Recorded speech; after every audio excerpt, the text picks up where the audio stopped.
নেশা মুক্ত ত্রিপুরা এবং প্লাস্টিক মুক্ত সমাজ গড়ার স্লোগানকে সামনে রেখে ধর্মনগর মর্নিং ক্লাব এবং শিলচরের ব্যাটারেন এফসি ক্লাবের মধ্যে বিবিআই মাঠে এক প্রীতি ফুটবল ম্যাচ অনুষ্ঠিত হয়। যুব সমাজকে খেলার মাঠমুখী করতে, নেশার হাত থেকে যুব সমাজকে রক্ষা করার লক্ষ্য নিয়ে দুটি রাজ্যের খেলোয়াড়দের এই উদ্যোগ। 2-0 গোলে আসাম শিলচরের ব্যাটারেন এফসি ক্লাব খেলায় জয়লাভ করে। Bureau report, vision TV.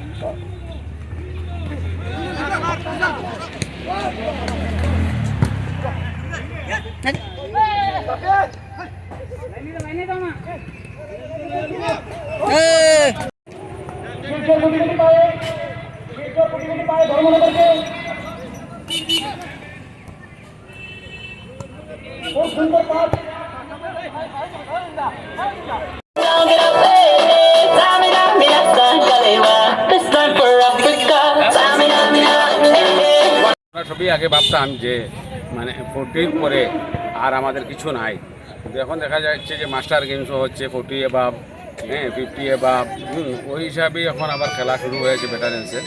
ওইটার লাগেই আমরা বিশেষত মানে এটা করছি যে এইজেড যারা হয়ে গেছে তারা যাতে ফিল্ডে রাখতে পারে, তার জন্য এইগুলো করা। ভেটারেন্স এফসি মানে শিলচর ভেটারেন্স এফসি, আর আমরা শিলচর থেকে এসেছি মানে আসাম, আর আমরা এসেছি ধর্মনগরে খেলতে। তো আপনারা যারা কি সার্ভিসে আছেন না অন্য পেশায়? কেউ সার্ভিসে আছে, কেউ বিজনেসে আছে, সবই ওই রকমের। তো যুব সমাজকে কি মেসেজ দিতে চান আজকে?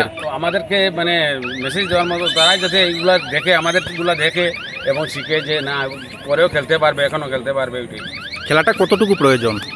শরীরের জন্য অনেক প্রয়োজন।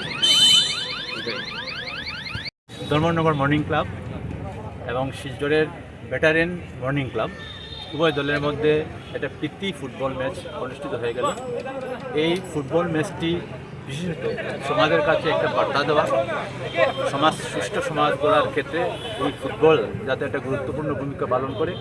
আমরা দেখি সমাজের অনেক মানুষ, অনেক ইয়াং ছেলেরা নেশাগ্রস্ত হয়ে পড়ে। আমরা চাই এই সমাজকে এই ফুটবলের মাধ্যমে মানুষ যাতে নেশাগ্রস্ত না হয় এবং ফুটবল যদি খেলে তাহলে অবশ্যই সুস্থ মনও থাকে। স্বামী বিবেকানন্দ যেমন বলেছিলেন গীতা পড়ার চেয়ে ফুটবল খেলা ভালো, তার কিছুটা আমি এইভাবে ব্যাখ্যা করব। আসলে আমরা যখন ফুটবল খেলি তখন আমাদের মনের মধ্যে কোনো দুশ্চিন্তা থাকে না, শুধুমাত্র একটাই লক্ষ্য থাকে বল, এবং মনের যে এক্সারসাইজ সেটা বিরাট একটা এক্সারসাইজ। যারা ফুটবল খেলে তাদের মধ্যে সেই অনুভূতি আছে। তো আমরা সমাজের কাছে এইটুকু বার্তা দিতে চাইছি এবং আশা করি সেই বার্তাটুকু সমাজের সব জায়গায় গিয়ে পৌঁছবে এবং আগামী দিনে আমরাও শিলচর গিয়ে খেলবো এমন ধরনের আশ্বাস আমরা পেয়েছি। আমাদেরকে ওনারা আমন্ত্রণ জানাবেন, তো সেই আশ্বাস আমাদের রইল এবং ভবিষ্যতে আমরা যাতে আরও সুন্দর খেলা প্রদর্শন করতে পারি এই কথাটুকু বলে সবাইকে আবারও শ্রদ্ধা, অভিনন্দন, নমস্কার জানিয়ে আমার কথা বলা শেষ করি।